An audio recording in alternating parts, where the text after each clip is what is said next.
지금이요, 이 정부에서는요, 일기 신도시 특별법, 재건축, 이슈 이런 것들이 너무 많죠. 그래서 주택 공급의 주요 핵심은 아파트 가격이 떨어져도 가격 방어를 할 수가 있고요.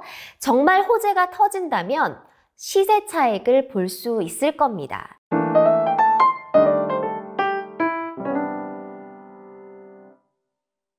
네, 여러분 안녕하세요. 부동산 미녀, 부미녀로 활동하고 있는 이현진입니다. 여러분, 요즘에 어디에다가 집을 사야 될까요? 어디에 집을 사야 요즘 같은 시기에 후회하지 않는 선택을 할까요? 여러분, 요즘 집 어디에다 사야 되냐 이렇게 물어보시는 분들 정말 많습니다. 어느 지역에, 어디에, 어떤 걸, 얼마나, 이런 고민들 정말 많이 하시는데요. 제 지인들이 이런 고민을 하다 보니까 제가 오히려 또 많이 공감이 돼서 영상을 준비를 했습니다. 자, 결론부터 말씀을 드리면 전 첫 번째는 무주택자라면 몸테크가 가능하냐라고 물어봤어요. 몸테크가 가능하다면 재건축, 재개발, 리모델링이 새 정부에는 부동산 투자의 꽃이 될 거다 라는 말을 했고요. 가능하다면 들어가라. 한 살이라도 젊었을 때 고생이 가능하다면 재건축 아파트를 사서 몸테크를 해라 라고 말씀을 드렸고, 만약에 두 번째로 나는 실거주를 해야 된다. 그 집에 들어가서 그래도 나름 그래도 마트도 있고 편의점도 있고 조금 웬만한 괜찮은 곳에서 아파트에 들어가서 가족들과 살고 싶다. 실거주를 해야 된다라고 하시는 분들에게는 저평가된 지역을 추천을 드렸습니다. 지금 서울에서도 이미 가격이 오른 지역 말고요. 강남으로 갈 거 아니면 차라리 애매한 곳보다 강북으로 가라 라고 말씀을 드렸습니다. 첫 번째, 재개발, 재건축, 리모델링. 두 번째는 저평가된 노도강, 강북 지역을 추천을 드렸습니다. 자, 여러분, 지금이요, 이 정부에서는요, 일기 신도시 특별법, 재건축, 이슈 이런 것들이 너무 많죠. 그래서 주택 공급의 주요 핵심은 재건축, 재개발, 리모델링이 될 거예요. 그러면 개발 호재가 있는 곳이라고 한다면 아파트 가격이 떨어져도 가격 방어를 할 수가 있고요. 정말 호재가 터진다면 시세 차익을 볼 수 있을 겁니다. 내가 살더라도 물론 낡은 집에 살아서 힘들겠지만 좋은 부동산 투자처가 될 수 있을 것 같습니다. 그리고 솔직히 말하면 지금 강남으로 못 가잖아요. 이미 거기는 어나더 다른 세상이 되고 있습니다. 내가 강남에 가서 당장 아파트를 못 살 거면 강남 3구에도 진입을 못 한다면 이미 오를 대로 올라서 시세 차익이 이미 너무 커서 다주택자들이 팔고 나가는 시점에 그 매물을 받을 게 아니라면 그나마 덜 오른 곳, 앞으로 저평가돼서 오를 수 있는 지역으로 가야 할 거잖아요. 그러면 리스크 없으려면 6억 원 이하의 중저가 아파트가 몰려있는 강북 지역이 그 대안이 될 수 있지 않을까요? 네. 여러분, 일단은 제가 방법론적인 거를 설명을 우선 드렸고요. 제가 친하신 분이 있어요. 썰을 풀려보자면, 아니, 어제 있는데 굉장히 바빴거든요. 근데 그분이 이제 막 전화가 오셨어요. 사실 며칠 전부터 계속해서 고민 상담을 하셨는데, 지인입니다. 그런데 이분이 너무 급하다는 거야, 자기 한 10분만 만나주면 안 되겠냐고 찾아오셨어요. 그래서 너무 이제 집에 대한 고민이 많은 걸 아니까 만났는데요. 이분의 상황을 설명을 해드리자면, 무주택자이고요. 그리고 부부입니다. 아기가 있습니다. 위례에 살고 있고요. 전세로 거주하고 있어요.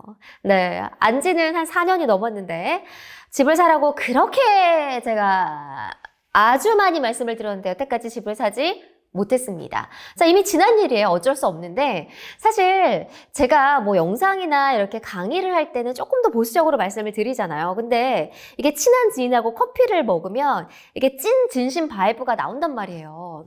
여기 살아. 저기 내가 이거 사니까 등기 같이 쳐야 된다. 지금 돈 얼마 있냐. 이렇게까지 표현을 했는데도 그 마음먹기가 참 힘든 것 같습니다. 그러니까 무주택자이신 분들은 집을 안 사봤기 때문에 이게 나의 최선의 선택인가에 대한 고민이 엄청 그 공포감이 심하다는 느낌이 들었습니다. 자, 그런데 이분이 계약갱신 청구권을 쓰기 전에 집주인이 지금 집을 내놨어요. 집을 팔겠다고 하는데 입질이 계속 오면서 아마 집이 곧 팔릴 것 같다는 거예요. 그러면 자기는 지금 전세에 살 수 있냐? 계약갱신 청구권을 쓸 수 있냐?의 질문. 아니면 집주인이 들어오겠다고 하면 어떡하냐? 새로 산 사람이. 그럼 자기는 나가야 되냐? 아니면 이것도 저것도 안 되면 난 어느 지역으로 전세를 가야 되냐? 혹은 아니면 난 집을 지금 사야 되는 게 맞는 거냐? 어디를 사야 되는 거냐? 이런 너무 다양하고 포괄적인 질문을 하러 오셨습니다. 자, 그런데요, 제가 좀 정리를 하라고 했어요. 전세에 살 건지 매매를 할 건지는 일단은 본인의 판단을 해야 한다. 그런데 이미 매매는 안 하신다고 하시더라고요. 그러면 전세에 살 거면 계약갱신 청구권을 소유권 이전이 되기 전에 먼저 써라 라고 말씀을 드렸고, 그러면 보호할 수가 있잖아요. 그렇다고 하면 만약에 전세를 다른 곳으로 이사를 가야 하면 어디로 갈 거냐라는 말씀을 드렸습니다. 근데 그 말을 갑자기 듣다가요, 불안하신지 그런데 매매하면 어디로 가야 되나요? 또 이야기를 하시더라고요. 그러니까 이게 무주택자이신 분들이 본인이 그 급한 상황이 오면 어떻게 해야 될지를 모르시는 경우가 많습니다.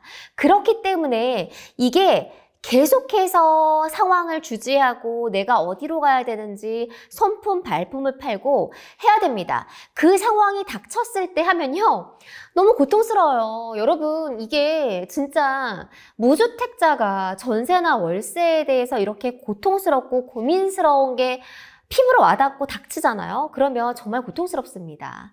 이렇게 내 집이 없다는 거, 소유권을 갖지 않고 있다는 건 굉장히 힘든 일인 것 같습니다. 자, 그래서 매매를 할 거면 몸테크가 가능하냐라고 물어봤죠. 근데 와이프가 있기 때문에 와이프가 몸테크는 절대 못 하신대요.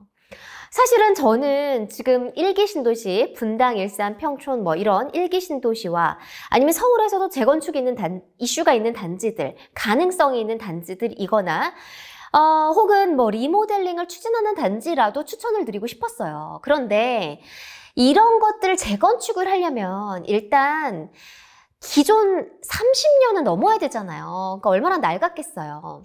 근데 몸테크를 절대 할 수 없대요.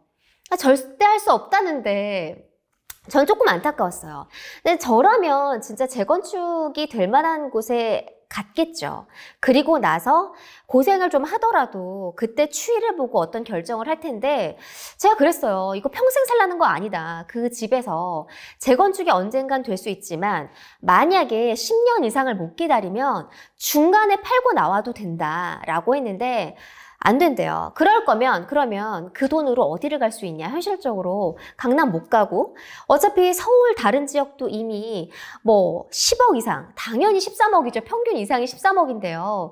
18억, 20억 하는 시점에서 지금 들어간다, 금매가 나왔다고 한들 일단 돈도 모자랄 거고, 대출 이자 상환에 대한 부담감, 그리고 집값이 하락할 거에 대한 이 공포감을 가지고 매수를 하지 못할 것 같다. 그러면 차라리 강북 지역으로 가서 저평가된 곳, 더 이상 여기서 떨어질 데가 없는 그런 지역으로 가라라고 말씀을 드렸습니다. 여러분, 실제로요, 제가 이렇게 조사를 해봤는데요, 이게 지금 이제 무주택자이신 젊은 분들이 집을 사는 경우가 있는데요. 노도강, 강북 지역에 여전히 많이 사고 있어요. 그리고 최근에 많이 사는 지역은 노원과 은평 지역이 상대적으로 굉장히 많이 매수세가 있었습니다. 이곳의 특징은 아직도 저평가된 6억 이하, 그리고 7, 8억 이하의 아파트들이 모여있는 지역이에요. 그러니까 돈을 가진 게 적으니까 여기로 갈 수밖에 없는 건데요. 이 노원구 같은 경우에는 이 재건축 이슈가 있는 곳들도 꽤 있어요.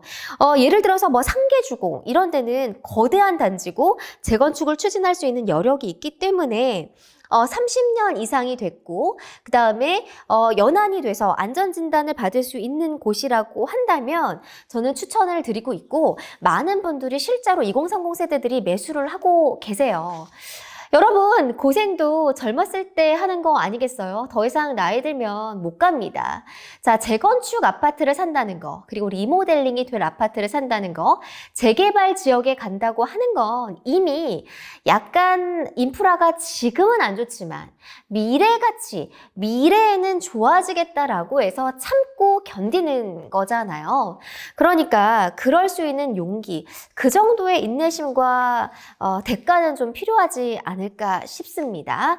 자, 그래서 어쨌든 이번 영상은요, 집을 그나마 내가 사야겠다고 생각하시는 분들, 고민하고 있는 분들을 위해서 준비를 했는데요. 이렇게 추천을 드리고 얘기를 한다고 하더라도 진짜 매수에 나설지 안 나설지는 잘 모르겠습니다. 왜냐면 그만큼 지금 매수가 붙지 않고 있는 시장이긴 맞거든요. 하지만 내가 정말 이 타이밍에 어디를 사야 될까 진지하게 고민하시는 분들, 그리고 정말 내가 어떻게 하면 손품 발품을 팔아서 최고의 선택, 집값이 하락하더라도 내가 후회하지 않을 선택의 집을 사겠다라고 하시는 분들은 재건축 이슈가 있는 곳들을 보시면 좋을 것 같고요. 또 재개발이 진행되고 있는 곳이라고 하면 훨씬 더 조금 더 안정적으로 갈 수가 있습니다. 그건 입주권을 받을 수 있는 거고요. 그리고 이미 오를 대로 올라서 다주택자들이 팔고 나가는 그 금매를 잡을지 말지에 대해서는 지역별로 상황을 예의주시하시면서 상황 판단을 잘 하셨으면 좋겠습니다. 자, 여러분 오늘은 지인과 상담한 사례를 통해서 고민을 함께 풀어봤는데요. 만약에 정말 고민이다 라고 하시는 분들은 뭐 댓글을 남겨주시거나 저한테 소통할 수 있는 방법들이 있으니까요. 뭐 인스타그램도 열려 있습니다. 문의를 주시면 제가 여러분과 함께 고민을 풀어볼 수 있는 방안들을 마련해 보도록 하겠습니다.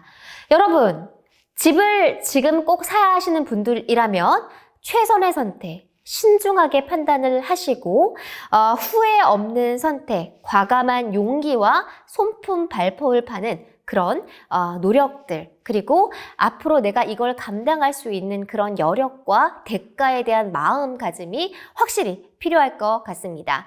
여러분 화이팅 하시고요. 부미녀 여기서 이상 물러가도록 하겠습니다. 감사합니다.